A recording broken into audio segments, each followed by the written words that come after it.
Salut les amis, bonsoir tout le monde, j'espère que vous allez très très bien. Bienvenue encore une fois de plus sur la chaîne Jinkunga Tutoriel. Nous allons continuer nos séries de formations comme d'habitude.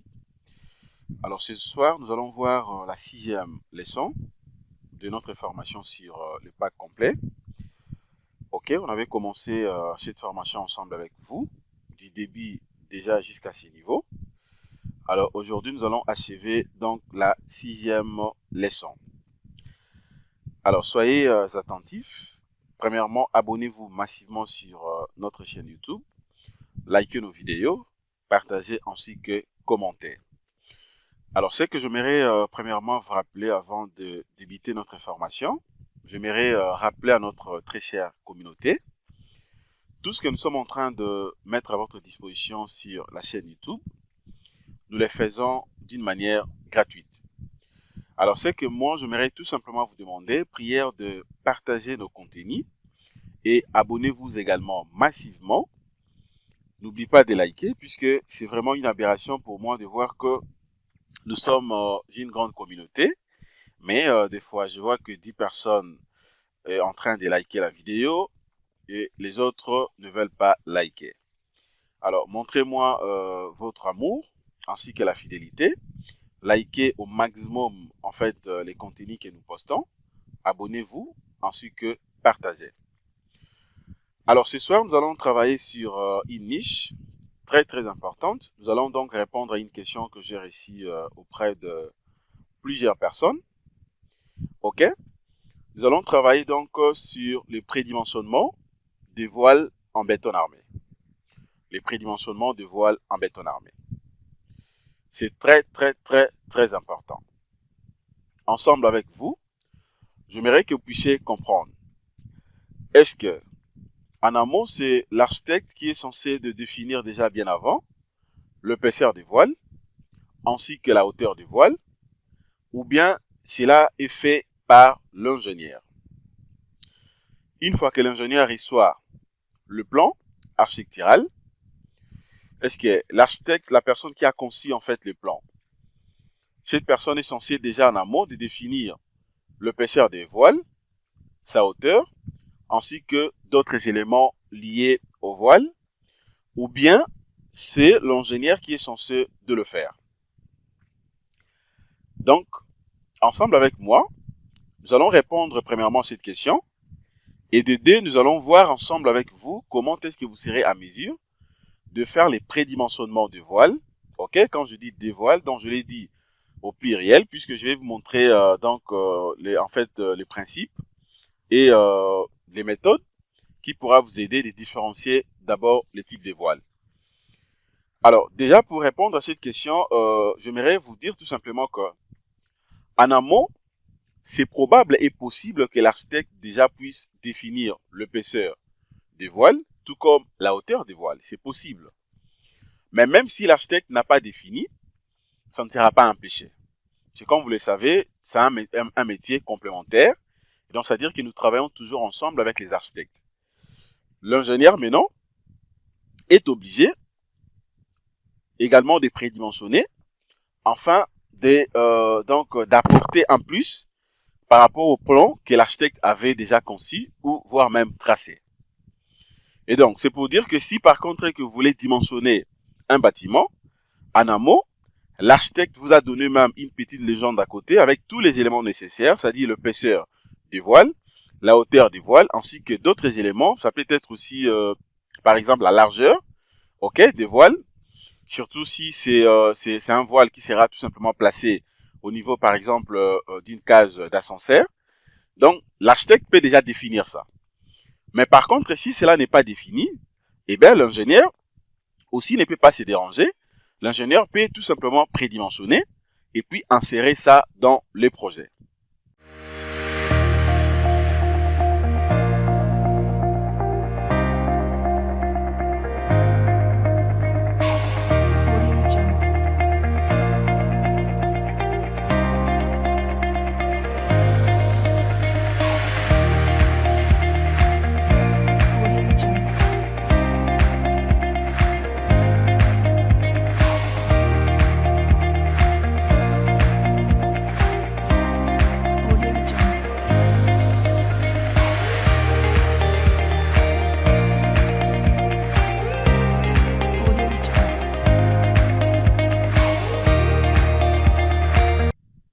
tout le monde. Je l'ai dit au début de la vidéo. Et donc, nous allons voir ensemble avec vous comment est-ce que l'ingénieur sera à mesure de prédimensionner le voile. Bien sûr, le voile en béton armé. Alors, avant d'évoluer, j'aimerais que nous puissions d'abord entrer rapidement sur les packs. J'aimerais vous montrer un élément. Voici donc le projet en question. Nous sommes en train de travailler, comme je l'avais dit au début, sur le pack, le livret pack complet, béton armé. C'est un pack donc en béton armé. Et le projet, c'est un projet d'un immeuble d'appartement R+7, -D. Donc, on avait commencé ces projets ensemble avec vous. Déjà au début, je vous avais montré comment faire les prédimensionnements des éléments porteurs. On avait vu comment prédimensionner donc une dalle, comment prédimensionner aussi une poutre, comment prédimensionner une colonne, ainsi que d'autres éléments, comment évaluer, voire même les chargements. Et maintenant, aujourd'hui, nous allons donc ensemble avec vous, j'aimerais tout simplement vous montrer comment faire les prédimensionnements donc des voiles. Alors, pourquoi je le fais? Normalement, en principe, on allait passer directement, comme je l'avais dit, on allait achever donc la modélisation. Mais d'autant plus que j'ai reçu beaucoup de questions sur le prédimensionnement des voiles, eh bien, je me suis dit, ça serait un bémol si je passe directement, je continue la modélisation, sans vous montrer ce qu'il faut faire à ce qui concerne le prédimensionnement des voiles. C'est très, très, très, très important. Et pourquoi je l'ai dit également? Puisque lorsqu'on avait commencé la modélisation de ces projets, eh ben, moi, j'avais prédimensionné tous les éléments, comme je l'avais dit, mais aussi les voiles ont été prédimensionnés. Alors, dans ces projets, en réalité, on a donc des sections de voiles. OK? C'est que nous sommes en train d'utiliser ici. Alors, premièrement, on avait opté pour l'épaisseur de 20 cm à ce qui concerne les voiles qui seront justement dans le sous-sol. OK? Donc, au niveau du cave, puisqu'on a des caves ici. OK? Donc, ça sera tout simplement couvert par des voiles ayant une épaisseur de 20 cm. En réalité, c'était donc, je peux prendre entre 20 ou 25, mais par rapport au prédimensionnement, j'avais opté pour 20. Alors maintenant, lorsque je vais dimensionner le voile, dès que je vais charger la structure, je vais faire les dimensionnements. C'est là où maintenant je vais passer aux vérifications. Dès que je me rends compte qu'il n'y a pas flambement, par exemple, ou bien le voile tient sans problème, c'est là où je peux considérer donc cette épaisseur de prédimensionnement de 20 cm.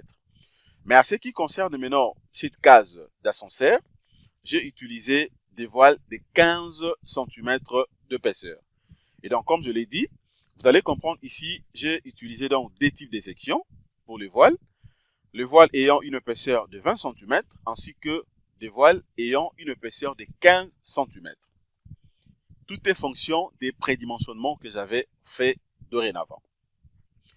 Donc, ensemble avec vous également, par rapport aux questions, aux multiples questions que j'ai reçues, suivez-moi très bien. Je vais vous montrer comment est-ce que vous serez donc à mesure de faire le prédimensionnement. Dès qu'on finit donc cette étape, c'est là où maintenant nous allons achever la modélisation sans problème. Donc, je refuse de continuer la modélisation sans pourtant que vous puissiez maîtriser cette partie. Alors, à l'entrée des jets, déjà, ce qu'il faut comprendre,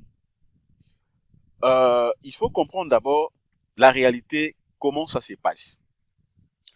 Alors, déjà, il faut comprendre que les cours des calculs des structures ou bien les dimensionnements sur Robot Structural Analysis, on le fait tout en respectant bien sûr les normes. Tout en respectant les normes. Comme vous le savez, nous avons donc plusieurs types de normes qu'on peut justement utiliser. Vous pouvez donc dimensionner un bâtiment ou dimensionner peut-être le voile tout en utilisant la norme Bael 91. OK? Il y a aussi la norme DTRB-CD.41. Vous avez également la norme Eurocode. Vous avez, voire même aussi la norme russe. Tout comme vous avez la norme RP-AV 2003, qu'on appelle aussi actuellement, donc on appelle les règlements parasismiques.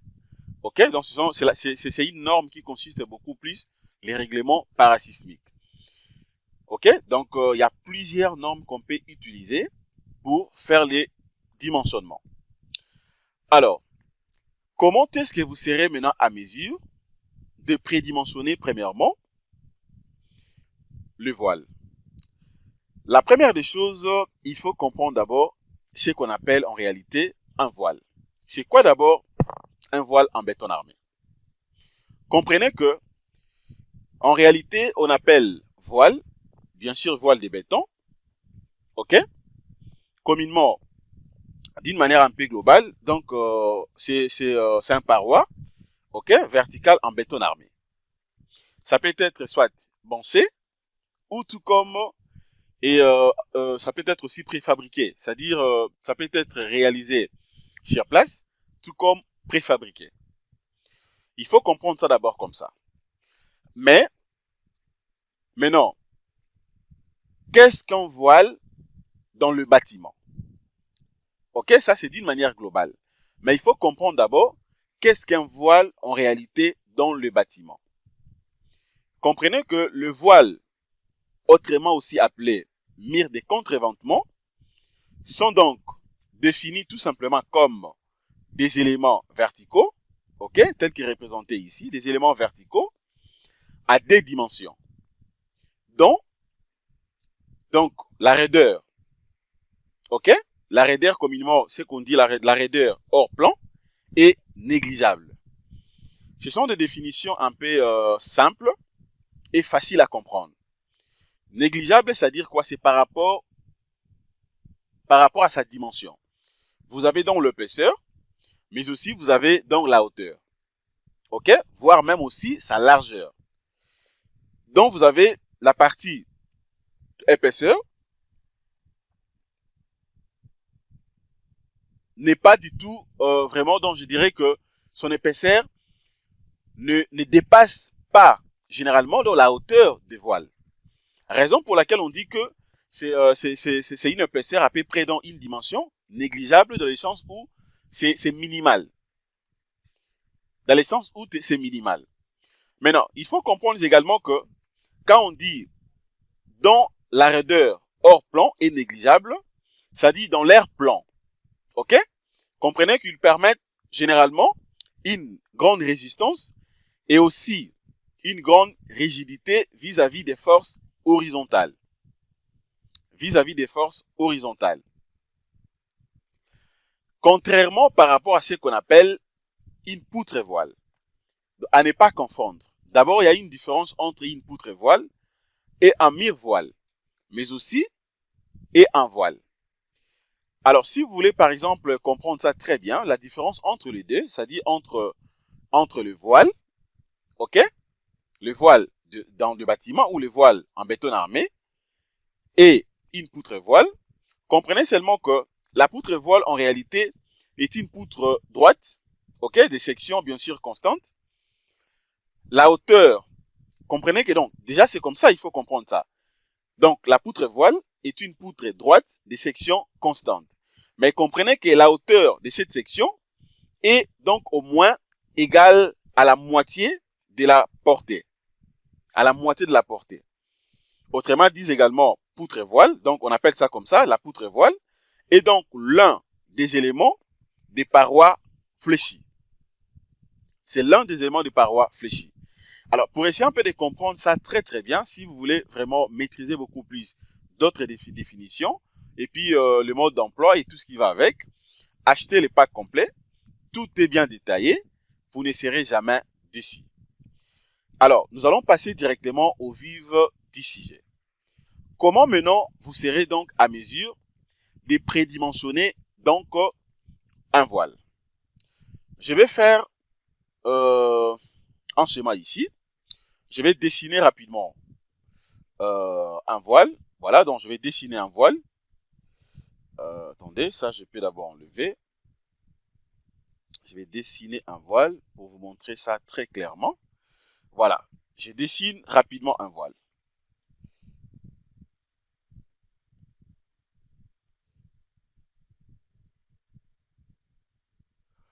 Voilà, donc je prends ça en 3D. Je vais dessiner un voile. Ok. En quelque sorte, je prends ça comme ça. Ok. Supposons que ça, c'est un voile. vous avez donc un voile. Alors, comment maintenant je serai à mesure de prédéfinir les dimensions, autrement dit de prédimensionner donc le voile que vous voyez ici. D'abord, il y a des conditions. Il y a deux conditions premièrement à respecter. Ce sont des conditions à respecter pour un voile sismique. La première condition est que vous êtes obligé au moins pour que ce mur ou cette poutre, je peux considérer ça comme un mur, tout comme une poutre, pour que ce mur, ok, ou également, comme j'avais dit, pour que ces contreventements, ces murs de contreventement, ou pour que cette poutre soit considérée comme un voile, il faut donc la portée L, ok, la portée L soit supérieure ou égale à 4 multiplié par A. Ça, c'est la première condition. Et la deuxième condition, il faut maintenant que A soit supérieur ou égal à 15 cm. Ok? À 15 cm. Voilà. Il faut d'abord respecter les deux conditions que je viens de mentionner ici. Raison pour laquelle vous allez voir déjà en amont, et parmi les dimensions que moi j'avais opté après prédimensionnement de voile, quelque part j'avais opté pour le voile ayant une épaisseur de 15 cm à ce qui concerne pour la cage d'ascenseur. Donc, maintenant, c'est-à-dire quoi? Les A que vous voyez ici, c'est tout simplement donc l'épaisseur des voiles. C'est ça les A. Ok? Donc c'est pour dire que l'épaisseur minimale des voiles est obligatoirement de 15 cm. Ça ne peut jamais être inférieur à 15 cm pour que ça soit considéré comme un voile. Ok? Ça c'est donc la deuxième condition. Maintenant, à part ça également, le L que vous voyez ici, c'est donc cette portée ici. C'est ça donc le L. Ok? Donc c'est ça les L. Il faut respecter d'abord les deux conditions que vous voyez ici. Maintenant, déjà, il faut comprendre également, pour bien faire le prédimensionnement de mire-voile ou des voiles, vous êtes obligé au moins de respecter des éléments. C'est-à-dire, premièrement, l'épaisseur, deuxièmement, la hauteur. Puisque l'épaisseur est définie par rapport à la hauteur. Donc, hauteur ici, je peux dénommer ça les HE. Ok? Donc, les HE n'est rien d'autre que la hauteur des voiles. Je pense jusque-là, c'est clair. Et c'est vraiment simple. Donc, à ce niveau ici, comprenez que nous avons donc trois éléments ou trois coordonnées. Nous avons premièrement l'épaisseur, nous avons le L, mais la hauteur. Mais comprenez que pour définir d'abord l'épaisseur des voiles, vous êtes obligé d'abord de maîtriser en fait la hauteur des voiles. Mais tout en respectant les deux conditions que je viens de mettre ici. Puisque si les deux conditions ne sont pas respectées, eh bien, sachez-le que vous aurez énormément de problèmes et puis l'élément que vous avez prédimensionné ne sera pas considéré comme un voile. Je crois là c'est clair. Et donc, comprenez que on parle donc d'un voile si cette condition, ok, si cette condition est respectée. Voilà. Alors, par contre, si par exemple que cette condition n'est pas respectée, et donc on ne peut pas parler d'un voile, mais plutôt d'un élément lunaire. Pourquoi justement? Puisque les deux conditions posées ici ne sont pas respectées. Je vais aller tout doucement pour que vous puissiez comprendre en fait comment ça fonctionne. Ça ne vaut pas la peine que je sois rapide et au final, vous n'allez pas maîtriser ça. Maintenant, dans le prédimensionnement maintenant des voiles. Comprenez que pour les voiles, lorsqu'on parle tout simplement des prédimensionnements, et donc on parle directement de l'épaisseur. Et cette épaisseur dépend principalement, comme je l'ai dit, de la hauteur. De la hauteur, donc, du voile. Justement, les HE ici. Les HE ici. Donc, c'est-à-dire que cette épaisseur A dépend de cette hauteur, les HE. Donc, cependant, si par exemple que la hauteur du voile est beaucoup trop importante, donc, on aura besoin tout simplement d'une épaisseur aussi trop importante. OK? Aussi, ça sera tout simplement pour éviter donc le phénomène qu'on appelle le phénomène des flambements. Ça sera bien sûr le flambement, par exemple latéral aussi. Donc, c'est très, très, très capital. Ce sont des points à garder jalousement. C'est-à-dire, si déjà la hauteur, les HE que vous voyez ici, la hauteur des voiles est beaucoup plus importante, comprenez également que cela va faire de manière à ce que l'épaisseur des voiles également soit beaucoup plus importante, justement pour éviter à ce que vous puissiez avoir ce qu'on appelle les phénomènes de flambement latéral, qui peut poser préjudice ou causer préjudice au bâtiment. OK? Donc jusque-là, c'est bon. On évolue puisque jusque-là, je n'ai pas encore prédimensionné. Je suis tout simplement au niveau des principes et le des conditions que je vous ai montré ici.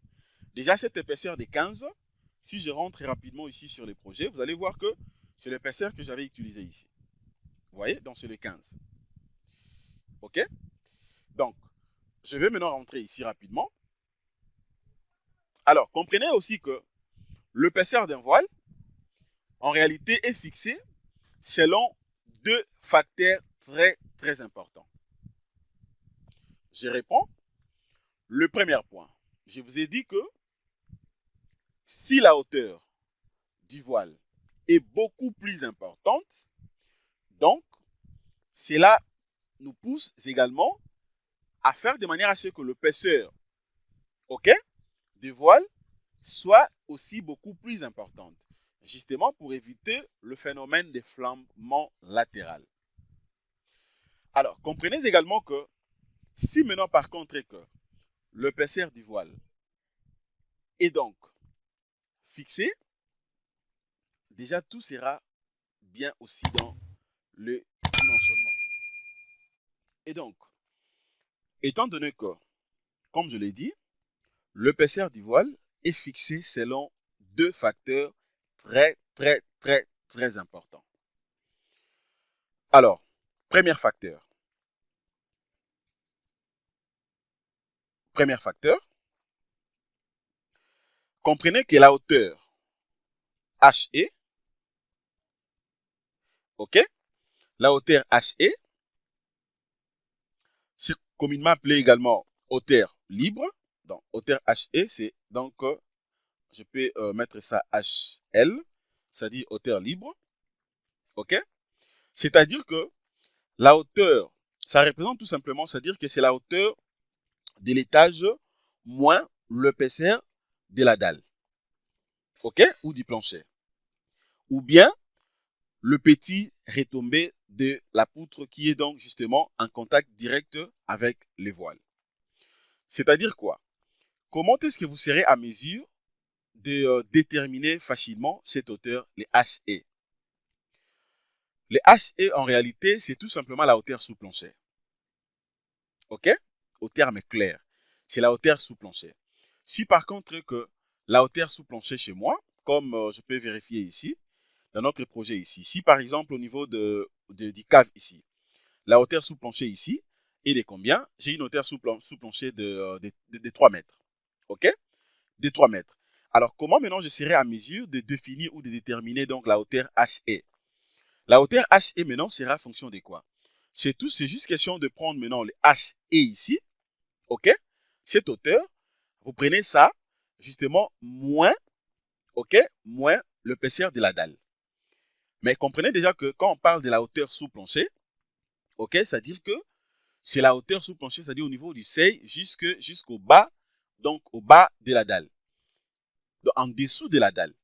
C'est-à-dire, lorsqu'on parle beaucoup plus de la hauteur sous plancher, pour notre cas ici, nous sommes obligés maintenant de voir si est-ce qu'il y a aussi une épaisseur de la retombée, ok, des retombées, si au moins il y a cette épaisseur, et donc vous êtes obligés également de déduire la hauteur ou l'épaisseur des retombées qui est en contact direct avec le voile.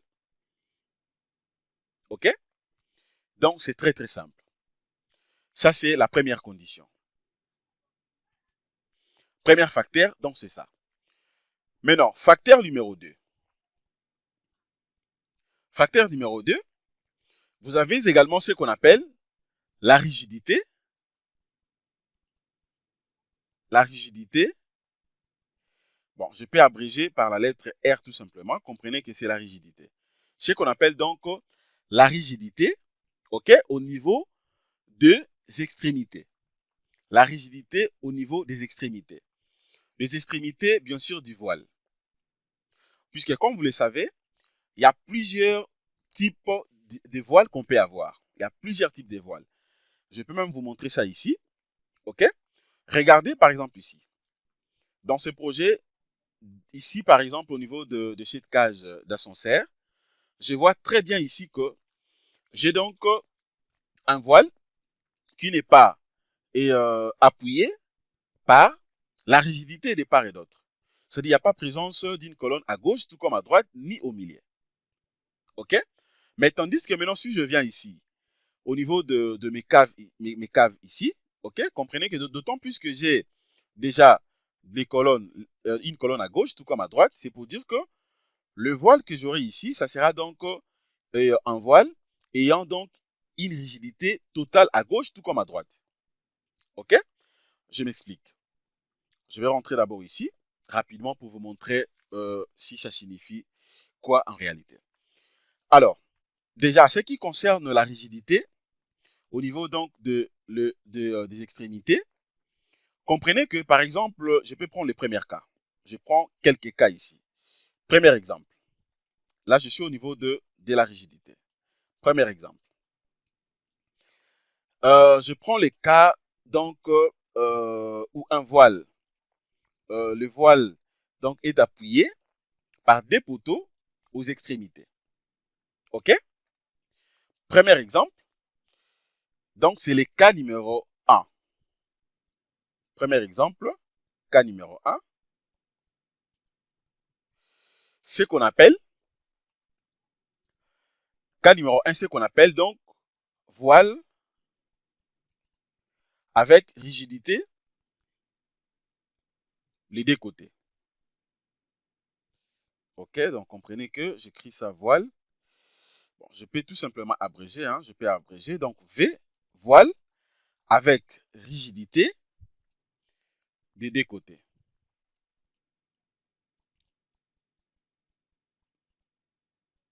Voilà, des deux côtés. Là, vous avez donc le premier cas. Premier cas des types de voiles. Voile avec rigidité les deux côtés. C'est-à-dire, si je vais faire, je vais tout simplement représenter ça en plan. Regardez comment ça se représente. Donc, en réalité, j'aurai quelque chose de la sorte. OK, voilà. Voilà, de la sorte. C'est-à-dire que là, vous avez donc votre voile. OK, vous avez donc le voile. Et puis, ce que vous voyez ici à gauche, tout comme à droite, ce sont donc des colonnes. Ce sont des colonnes de part et d'autre. C'est-à-dire, donc, c'est un voile ayant donc une rigidité des deux côtés, à gauche tout comme à droite. Ça, c'est le premier cas. Donc, c'est les cas que nous avons ici. OK? C'est les cas que nous avons ici au niveau de nos caves et de ces projets. Donc, alors, par rapport à ces cas, déjà, c'est qu'il faut comprendre au moins. Si je vais, par exemple, prédimensionner, ça, c'est donc, je peux même enchaîner encore. Ça, c'est donc premier modèle. Deuxième, regardez ici. Ici, vous allez voir que l'épaisseur varie, hein, puisque l'épaisseur, les est ici, donc l'épaisseur ici, c'est un peu petite par rapport à l'épaisseur que vous voyez de l'autre côté. OK? Donc, c'est-à-dire qu'en termes d'épaisseur, la rigidité que vous voyez ici, donc la colonne des deux côtés, sera tout simplement donc supérieure ou égale à 2e. OK? À 2e. C'est-à-dire que ça sera donc le double de cette épaisseur. OK? Mais tandis que maintenant, si je vais vérifier maintenant de l'autre côté, suivant cette direction, OK, bien sûr, de la colonne, qui est bien sûr notre rigidité, c'est-à-dire cette hauteur sera donc supérieure ou égale à 3 multiplié par e. C'est-à-dire 3 fois que cette épaisseur ici. Ça, c'est le premier cas. Deuxième schéma également, vous pouvez avoir également un voile de la sorte, avec une épaisseur uniforme. Voilà, avec une épaisseur uniforme. C'est-à-dire ici, vous avez dans le E, vous avez le E ici, c'est uniforme même au niveau de rigidité, au niveau des colonnes. Mais comprenez seulement que ce soit cette forme, tout comme l'autre, comprenez que vous êtes dans le cas de voile avec rigidité des deux côtés. Donc, pour ce genre de cas, s'il faut maintenant prédimensionner, OK, ces voiles, ce qu'il faut faire, il faut maintenant faire ceci. Alors, la formule est que les A qui est bien sûr dans l'épaisseur, cette épaisseur, dans l'épaisseur justement et des voiles, OK, doit être supérieur ou égal à HE, qui est justement dans la hauteur des voiles, sur 25. OK? Ça, c'est pour les premiers cas, sur 25. Voilà, que je vais d'abord encercler. Ça, c'est pour les premiers cas. C'est-à-dire, là, je suis dans les cas où le voile est encastré, si je peux le dire comme ça, dans des deux côtés, par un poteau qui représente tout simplement la rigidité. Alors, ça, c'est les cas que nous avons ici. C'est comme ça que j'ai prédimensionné également. Et donc, l'épaisseur de voile que j'ai trouvé de 20 cm. C'est-à-dire quoi? D'autant plus que j'ai une hauteur sous plancher ici. OK? Une hauteur sous plancher. Donc, je peux dire comment? Et de 3 mètres. OK? Alors, la retombée maintenant. C'est juste question de rentrer sur les projets. Je vais rentrer sur les projets. Vous allez voir là où j'avais calculé dans la retombée. Je vais rentrer rapidement. Attendez, je vais vous montrer rapidement. C'était sur la poutre. OK. Je vais encore une fois de plus vous rafraîchir votre mémoire afin de bien maîtriser comment calculer, comment on fait les calculs des retombées. Voilà, donc voilà. OK. Nous savons que la base de la nervure ne peut pas être supérieure aux retombées. Comme dans notre cas, nous avons donc le B qui est la base, B0 qui est égal à 20 cm, donc l'épaisseur H0 sera tout simplement égal à 15 cm. Ça, c'est l'épaisseur de la dalle. Alors, les HT, hauteur totale, d'où la retombée sera tout simplement les H, c'est-à-dire la hauteur totale des 40 moins 15. Donc, c'est pour dire que dans notre projet ici, OK, dans notre projet ici, donc, la retombée était égale à 25 cm. Donc, si je vais calculer ça ici, c'est simple. Donc, tout en sachant que comme je sais déjà que la retombée, que je peux abréger également, je sais très bien. Donc, la retombée R égale à 25 cm, OK, qui est égal à 0,25 mètres, OK. Donc, les HE ici pour mon cas, donc mon HE sera tout simplement égal.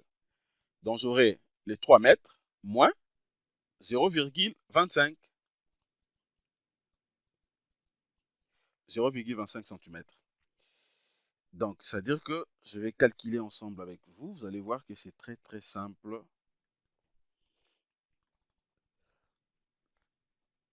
Je vais prendre rapidement la calculatrice. Le temps que ça tourne. Voilà, donc c'est-à-dire que si je prends maintenant cette hauteur, le h est 3, moins les 0,25, ça me fait combien? Donc 2,75 m. C'est-à-dire que la hauteur HE sera tout simplement égale à 2,75.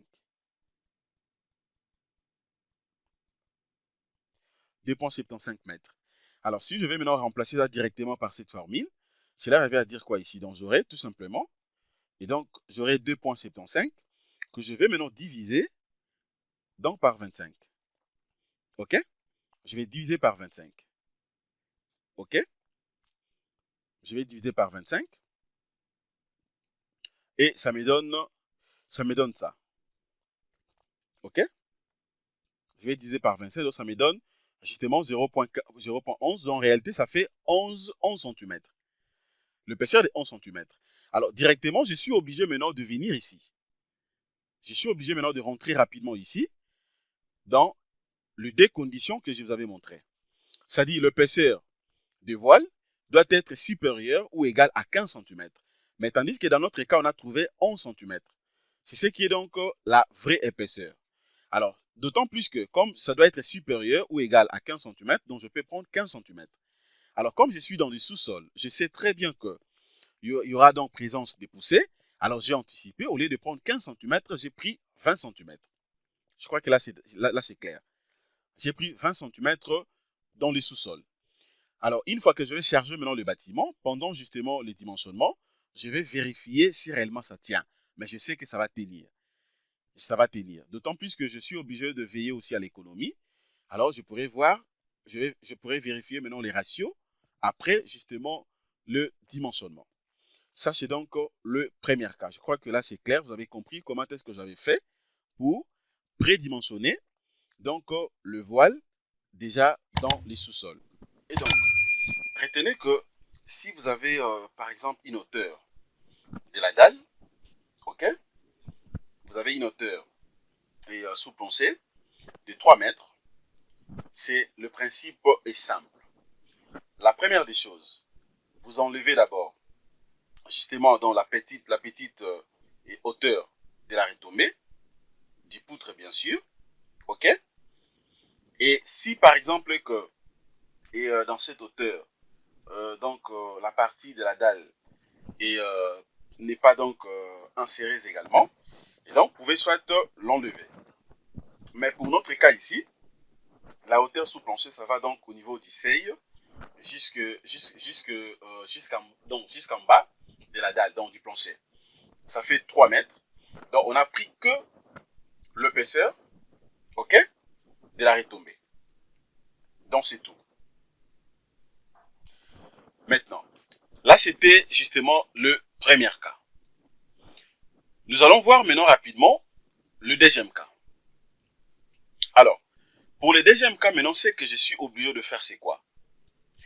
Attendez. J'allais également signaler un truc ici. J'allais signaler un truc. C'est comme je dis.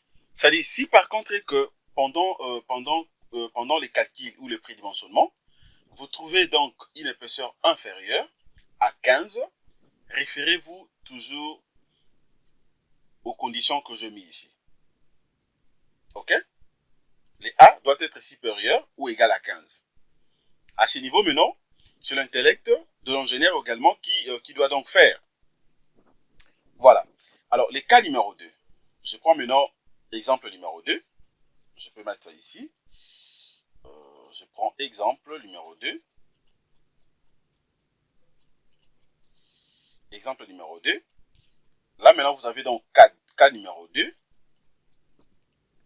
Voilà. Là, maintenant, vous avez ce qu'on appelle voile avec, OK, rigidité d'un seul côté. Un seul côté.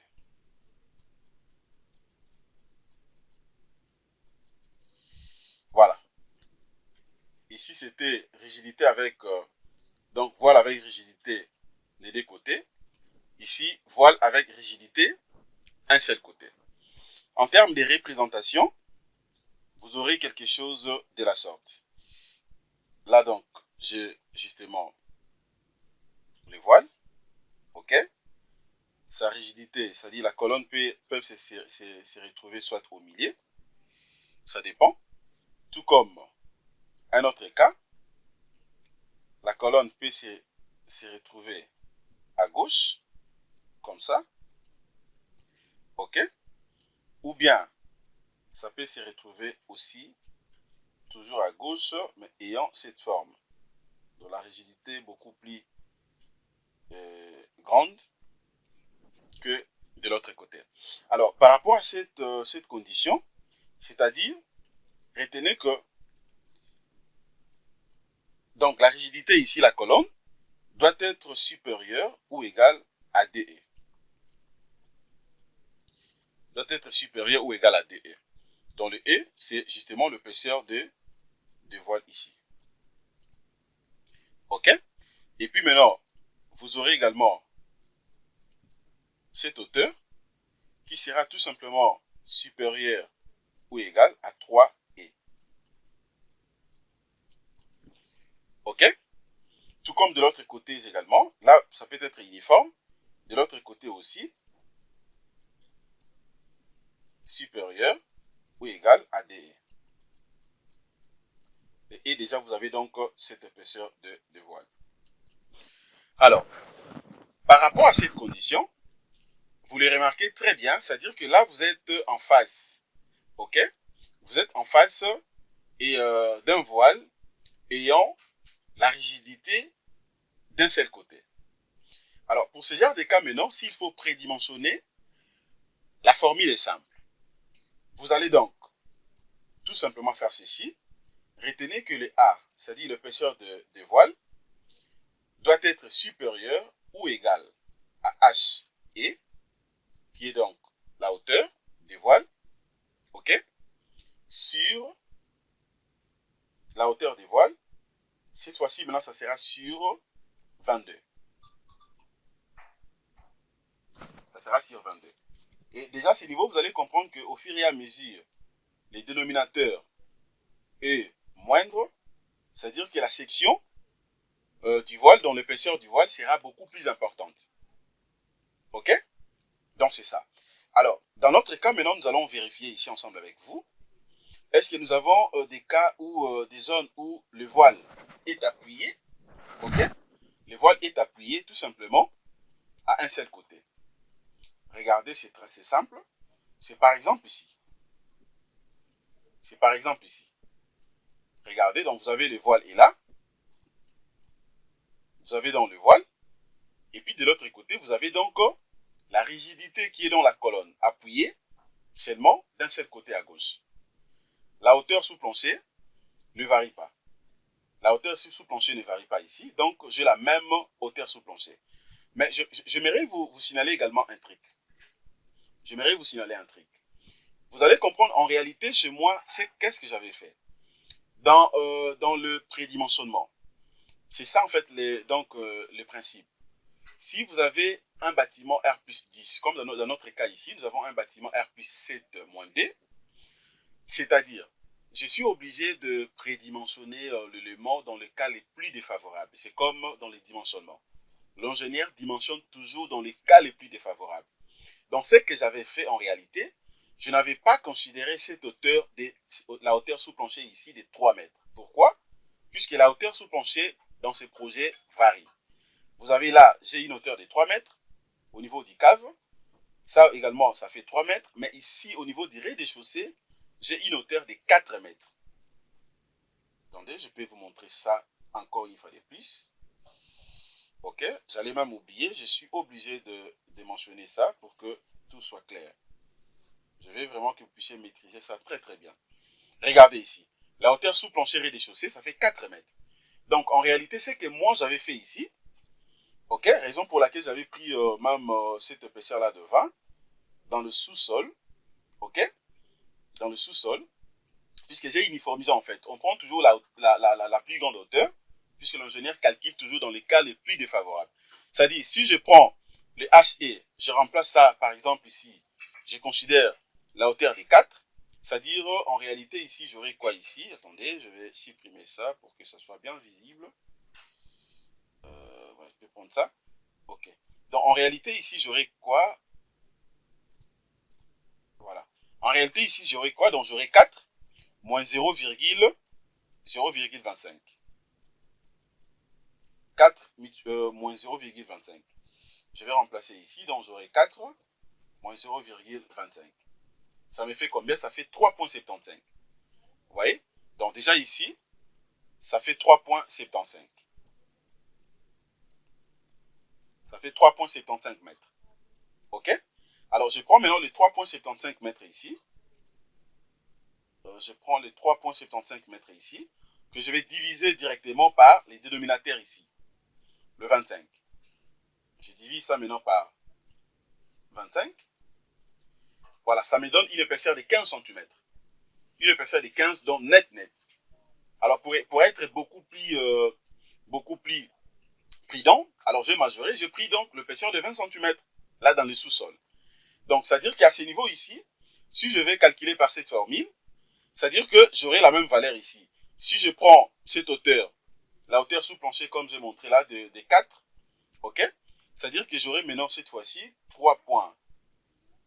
Ça sera maintenant 3,75.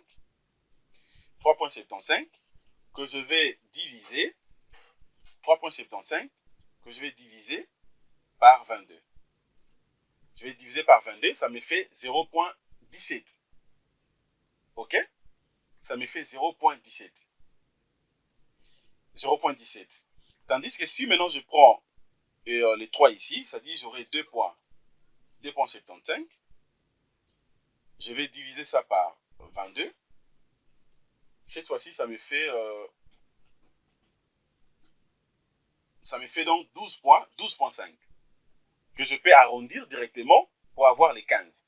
Alors, raison pour laquelle vous allez comprendre que à ce niveau ici, d'autant plus que j'ai des cas, ok, d'autant plus que j'ai des cas de voile ici, ça dit j'ai opté beaucoup plus pour l'épaisseur de 15. Pourquoi? Je vais voir pendant que quand je vais dimensionner, puisque comprenez également que l'ingénieur doit veiller aussi au surdimensionnement, l'ingénieur doit penser aussi à l'économie. Ça ne vaut pas la peine si, et seulement si, l'élément porteur ou le bâtiment est stable, mais le bâtiment n'est pas économique. Donc, j'ai opté l'épaisseur de 15, mais pendant les dimensionnements, c'est là où maintenant je vais analyser le voile afin de voir si réellement ça tient, il n'y aura pas flambement ou tout se passe correctement. Ça, c'était pour vous montrer dans le deuxième cas. De la formule, c'est ça. Alors, le dernier cas maintenant, le troisième cas, regardez ce que vous êtes obligé de faire. Exemple 3.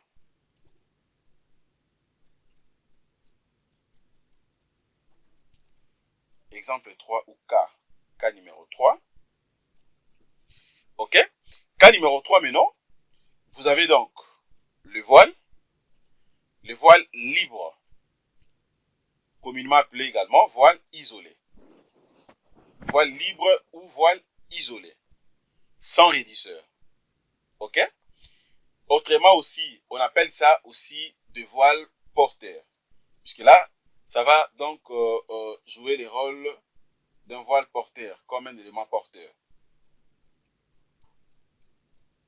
Voilà. Alors, déjà, à ce niveau ici, comment maintenant je serai à mesure, justement, d'étudier ça? Alors, je vais tracer également les cas d'un voile isolé. Voilà, les cas d'un voile isolé, c'est ça. Là, vous avez tout simplement son épaisseur, les A ou les E. OK? Donc, de part et d'autre, vous n'avez pas de rigidité. Il n'y a pas d'appui à gauche, tout comme à droite. OK? Alors, pour ce genre de cas, maintenant, si vous voulez prédimensionner ce type de voile, ce qu'il faut faire, la condition est que l'épaisseur A doit être supérieure ou égale à H2 ok, qui est toujours donc, disons comme un HE, qui est toujours la hauteur de voile. Cette fois-ci, ça sera maintenant divisé par 20. Vous allez comprendre au moins que c'est à ce niveau ici où on aura vraiment une épaisseur beaucoup plus considérable. Ok, puisqu'au fur et à mesure, les dénominateurs est moindre, ça va faire de manière à ce que l'épaisseur soit beaucoup plus considérable. Alors déjà, la question que moi j'aimerais vous poser, pourquoi maintenant ici, ok, pourquoi ici dans les cas, pour les cas de voile et pourquoi dans le cas de voile avec rigidité des deux côtés, ok, le dénominateur est 25, rigidité un côté, dénominateur est 22, mais tandis que libre, le dénominateur est 20. C'est tout simplement pour dire que dans les cas de voile avec rigidité des deux côtés, on suppose que le voile est beaucoup plus en sécurité. Il n'y a pas vraiment risque de flambement. Donc le voile n'est pas beaucoup plus exposé au flambement. Ok, puisque l'érédisseur va également jouer le rôle de diminuer en fait les poids, donc les charges verticales au niveau du bâtiment. Et ça va presque à peu près de même aussi pour les cas de voiles avec rigidité d'un seul côté, ok, puisque la rigidité sera un tout petit peu renforcée également. Il n'y a pas vraiment assez de risques par rapport au flambement. Mais tandis qu'ici, d'autant plus que le voile est libre, donc il y a risque de flambement. Ok? Puisque là, le voile va travailler donc comme un élément porteur. Donc il y a vraiment risque de flambement général. Ok? Alors c'est que, raison pour laquelle, généralement d'ailleurs, ce qu'on fait, si par exemple que vous prédimensionnez donc ce genre de voile, voile isolé ou voile libre, généralement, l'épaisseur qu'on prend, généralement, on considère beaucoup plus une épaisseur de 25 cm, voire même de 30 cm. Pourquoi on prend 30? Les 30 là, donc, ça représente tout simplement à peu près l'épaisseur d'une poutre. Raison pour laquelle on prend des fois 25 tout comme 30. Même si dans les calculs, vous avez trouvé peut-être, je ne sais pas, une valeur donc un peu inférieure à ça, mais c'est beaucoup plus conseillé d'augmenter un tout petit peu l'épaisseur des voiles pour pallier au problème de flambement. Ok? Donc si par contre que dans notre cas, on a également les cas de voile isolés ou libres, et donc je pourrais faire que la même chose. Je pourrais faire que la même chose, donc c'est-à-dire que je vais prendre, donc ça sera maintenant cette fois-ci, là c'est dénominateur c'est 20, donc ça sera, si je considère les 4, donc ça sera 3,75 que je vais diviser par 20, ok? Ça me fait 0,18. 0,18. Mais tandis que si 0,18, donc je peux arrondir directement à 25. C'est comme je vous ai dit, je peux prendre 25 ou voire même 30.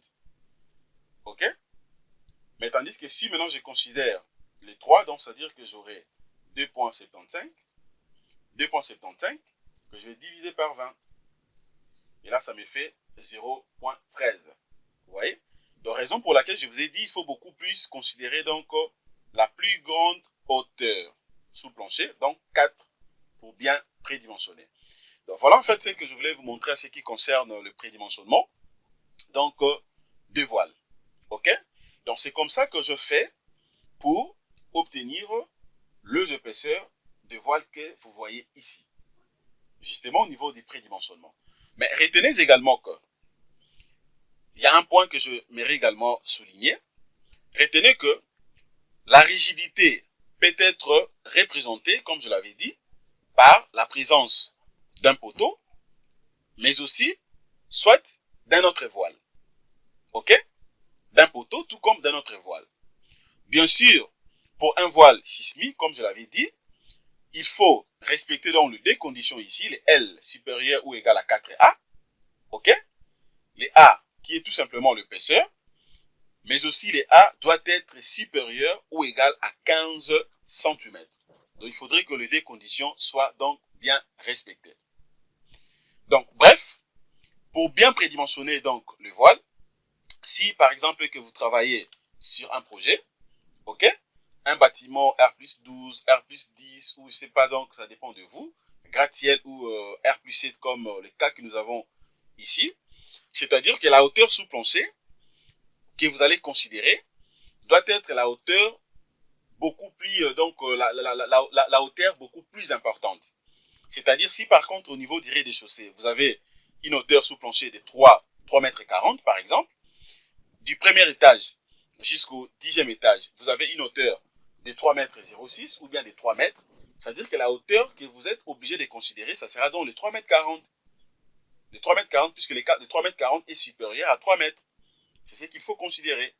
Pourquoi? Puisque, vous le savez très bien, l'ingénieur est obligé de travailler ou de dimensionner ou de travailler toujours avec la hauteur la plus défavorable qui sera donc par rapport au cas précis que je viens de dire, le 3 mètres 40. Mais par rapport à notre projet ici, la hauteur la plus défavorable qu'on a opté, c'est quoi? C'est donc les 4. Ok? C'est les 4. Donc c'est très simple et c'est facile. Ok?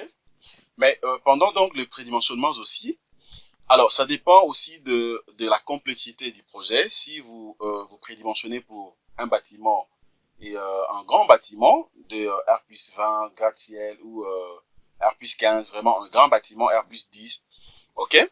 À la limite ici, si seulement si est que vous vous dites que le voile sera donc armé avec des nappes, ok? Des nappes de ferraillage. Donc c'est-à-dire que à la limite ici, vous pouvez même prendre une épaisseur de 20 cm. Ok, de 20 cm, pourquoi? C'est justement pour faciliter beaucoup plus le ferraillage au niveau donc du voile. Ok, puisque comprenez que si vous avez donc des nappes, c'est-à-dire que il faut séparer les deux. Donc avec une épaisseur de 15, c'est aussi bon, mais ça sera un peu trop serré. Il y aura un peu du mal, surtout beaucoup plus au ferrailleur pour bien faire les choses et tout ce qui va avec. Donc on peut opter soit pour une épaisseur de 20 cm, donc ça dépend. Mais ça dépend en tout cas des projets. Ça dépend des projets, donc pour que vous puissiez appliquer ça. Donc, bref, voilà ce que je voulais vous montrer concernant donc cette formation. J'espère que ça vous a plu. C'est donc à ces niveaux qu'on peut donc arrêter pour aujourd'hui concernant donc notre formation sur le prédimensionnement des voiles en béton armé. Ok? Et puis maintenant, nous allons continuer donc notre formation. Et on va maintenant achever la modélisation jusqu'à tel point que nous allons dimensionner ces projets 10 débits jusqu'à la fin. Ça sera donc 10 débits jusqu'à la fin. Vous allez très bien maîtriser ça pour que vous deveniez également des experts. Donc voilà un peu. Alors en titre des rappels, je vous prie énormément de pouvoir acheter les livres. Ok, les livres de Robot Structural Analysis. Partie résistance aux matériaux et béton armé. C'est un livre qui pourra vous aider. C'est un livre très riche puisque ça va vous aider de manière à ce que vous puissiez bien maîtriser les dimensionnements et tout ce qui va avec. Et d'aider à acheter vos livrets. Achetez vos livrets, comme je l'ai dit chaque fois. Il y a plusieurs types de livrets. Ok, vous pouvez acheter donc les livrets d'un projet des constructions métalliques, des constructions en bois. Ok, réservoir enterré, silo, réservoir surélevé, voire même les ponts et tout ce qui va avec. Donc il y a plein de livrets qui est déjà à votre disposition. Entrez en contact avec nous, achetez votre livret et nous allons directement commencer nos séries de formations ensemble avec vous.